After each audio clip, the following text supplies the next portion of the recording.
ලෝකයේ සුපිරිසිදු ගීත නිර්මාණ සියල්ලම ඒ නිර්මාණය කරපු කලාකරුවෝ බොහෝම නිදහස් මනසින් හිටපු අය ඒ වෙලාවේ. ඒ නිර්මාණය කරන වෙලාවේ. සමහර වෙලාවට ඔවුන්ට මොකක් හරි නැති වෙලා ඒ ගැන කල්පනා කරමින් සිටපු අය. අපි අහලා තියෙන මේ කාලිදාස කියන මහා සංස්කෘත පඬිවරයාගේ මේඝදූතය කියන කාව්‍ය කාලිදාස හුළඟට කිව්වේ. ඔහුගේ පෙම් හසුන අරගෙන යන්න කියලා හුළඟට කිව්වේ. හුළඟ තමයි පෙම් හසුන අරන් යන්නේ. මම මේ කියනවා තේරෙනවද? සබදාම රිද්මයක් පවතිනවා. ඒ තමයි නිර්වාණ ධාතු වෙච්චරයි. ඒක තමයි සබදාම. එච්චරයි. කාට හරි මේ රිද්මයට බැස්සොත් එයාට අනන්‍යතාවය නැහැ. ඔහු ගල් රූපයක්. ඔහු රූපයක්. එච්චරයි. ඔහු රූපයක්. කාට හරි අනන්‍යතාවය නැත්තම් ඔහුට අවසර තියෙනවා ජීවත් වෙලා ඉන්නකොට ඔහුගේ රූපයක් හදන්න. ඒ නිසා දැන් මම රූපයක් හදන්න ලෑස්ති. පණ තියෙන රූපයක් නෙවෙයි, පණ නැති රූපයක්. හාමුදුරු රූප හදනවා හුඟක් අය. පන්සලේ නෙවෙයි අල්ලපු ගෙවල් වල. මම හදනවා රූපයක් පන්සලේ. කොබලන්න මම කියන තේරෙන්නේ නැද්ද? ඒ රූපේට පණ නැහැ. ඒක රූපයක්. ඉතින් මාත් රූපයක්. රූප වලට අවසර තියෙනවා අර රිද්මයේ තියෙනව කියවන්න. ඒ රිද්මයේ තියෙනව කියවන රූපේ තමයි ගැලවුම්කාරයා. ගැලවුම්කාරයා කියන්නේ යාට. එයා ඒ රිද්මය කියවන රිද්මයක් තියෙන්නේ.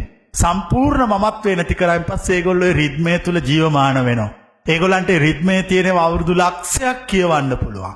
ඒගොල්ලන්ට ලස්සනට කවි කියන්න පුළුවන්, සින්දු කියන්න පුළුවන්, බහ තෝරන්න පුළුවන්.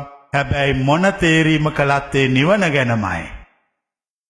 ඒ නිර්වාණය ගැන ඇරෙන්න වෙන වචනයක්වත් ඒගොල්ලන්ට කියන්න තහනම්. තහනම් වචනය භෞතිකය, කතා කළ යුතු මාතෘකාව නිර්වාණය. කොබලන කැමතියි තරඟට එන්න.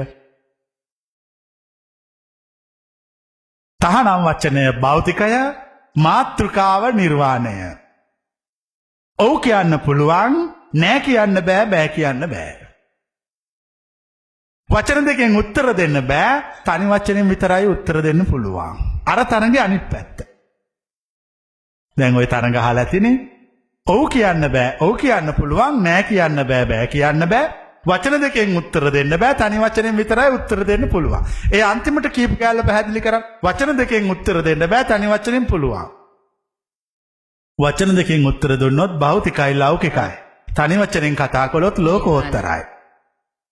ඒ නිසා මට ওই තරඟට එනකොටම කිව්වා ඔව් කියන්න විතරයි පුළුවන්, නෑ බෑ කියන වචනයක් උඹට කියන්න තහනම්.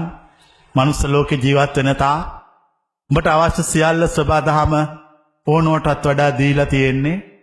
වචන දෙකෙන් කතා කරන්න බෑ. උඹට තනි වචනෙන් කතා කරන්න ඕන. නිර්වාණ ධාතුව ගැන විතරයි උඹට කතා කරන්න පුළුවන්, වෙන කිසි දෙයක් උඹට කතා කරන්න බෑ. තරඟට එන්න කැමතිද කියලා ඇහුවා.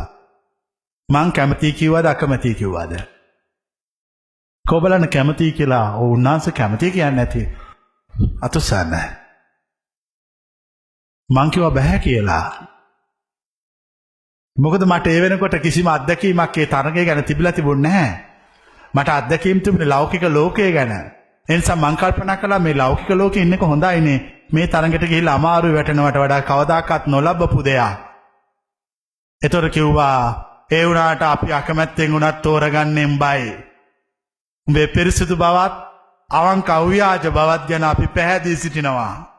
අපි උඹව පරීක්ෂා කළා. උඹ අකමැති වුණත් උඹ ගැලවුම්කාරයා ලෙස අපි සම්මත කරනවා.